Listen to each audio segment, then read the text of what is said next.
মাওলানা নূর মোহাম্মদ ভাইয়ের কথা। সেই 15 বছর আইন শৃঙ্খলা, ভোটাধিকার, রাজনৈতিক অধিকার, সাংবিধানিক অধিকার সব আমরা অর্জন করতে পারি। তার থেকে আমাদেরকে বঞ্চিত রাখা হয়েছে। আর দেশের অর্থনীতি, ব্যবসা বাণিজ্য, ব্যাংক সব ফোকলা করে ফেলা হয়েছে। হাজার হাজার নয়, লক্ষ লক্ষ কোটি টাকা বিদেশে পাচার করা হয়েছে। প্রধানমন্ত্রী, তার ছেলে মেয়ে আর তার ভাইয়েরা মিলে ওই গোষ্ঠীর, ওই বংশের আত্মীয়র লেজ লম্বা করে যতদিন যায় তারা মিলে সিন্ডিকেট করে একটা পরিবারতন্ত্র এখানে কায়েম করা হয়েছিল। ব্যাংকগুলো লুটপাট করেছে, ব্যাংকগুলো ব্যাংকরপ্ট হয়ে দেউলিয়া হয়ে যায়। গোয়েন্দা সংস্থার জরিপে এসেছে 2 লক্ষ কোটি টাকা, $57 বিলিয়ন বাংলাদেশের অর্থনীতি থেকে বিদেশে পাচার করা হয়েছে। মালয়েশিয়া, সিঙ্গাপুর, কানাডায় তারা বেগমপাড়া, সেকেন্ড হোম, নানান বাড়িঘর তারা করেছে। 300 জন এমপি আর মন্ত্রী সব একটাও কিন্তু প্রকাশ্যে বাড়িঘরে কাউকে দেখা যাচ্ছে না, সব পালায় গেছে, সব পালায় গেছে। ফলে আপনারা পালানোর মধ্য দিয়ে প্রমাণ করেছেন যে আপনারা এদেশে অর্থ লুটপাট করেছেন, আপনারা খুন করেছেন, আপনারা হত্যা করেছেন, আপনারা ধর্ষণকারী, আপনারা অবিচারকারী, আপনারা জুলুমকারী। এই অপরাধের কারণে আপনারা দেশ ছেড়ে পালিয়ে গেছেন। Human rights watch, United nation human rights commission, আন্তর্জাতিক সমস্ত মানবাধিকার সংগঠন বলেছে বাংলাদেশে ওয়ার ক্রাইম ট্রাইব্যুনালের নামে যে বিচার হচ্ছে একটা আন্তর্জাতিক মানের হচ্ছে না।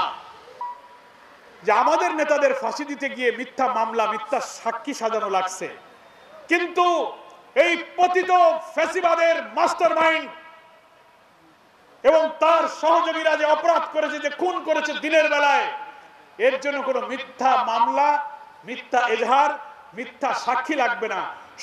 গোটা রাষ্ট্রযন্ত্রে সমস্ত অর্গানগুলো দলীয়করণ করে এই জাতির উপরে একটি স্বৈর শাসন, কর্তৃত্ববাদী শাসন চাপিয়ে দেওয়া হয়েছিল। এত ত্যাগের বিনিময়ে অর্জিত নতুন বাংলাদেশে আমরা যে দাঁড়িয়েছি, আমাদেরকে তাদের এই রক্তের ঋণ শোধ করতে হবে। যাদের ত্যাগ, যাদের কষ্ট এখনো শেষ হয়নি, এখনো পিতাহারা সন্তানরা তার লাশের খবর পায়নি। আমাদের ভোটাধিকার ছিল না, রাজনৈতিক অধিকার ছিল না, সংবিধান আমাদেরকে যে অধিকার দিয়েছে তা দেয়া হয়নি। আর মিথ্যা মামলা মোকদ্দমা দিয়ে এই ডুমুরিয়া, ফুলতলা, খুলনা, সারা বাংলাদেশের মানুষকে কিভাবে যে অত্যাচার জুলুম করা হয়েছে। মহান রব্বুল আলামিনের দরবারে শুকরিয়া আদায় করি। বলতে চাই আজকের ডুমুর আর 2006 সালের 28 অক্টোবর তারা মিথ্যা মামলা দিয়ে তারা তাকে শহীদ পালন করার সুযোগ করে দিয়েছেন সেই মহান রব্বুল আলামিনের। এই মহাবিদ্যালয়ের সুযোগ্য শিক্ষক বাংলাদেশে তাতে আমরা দুঃখ পাইনি।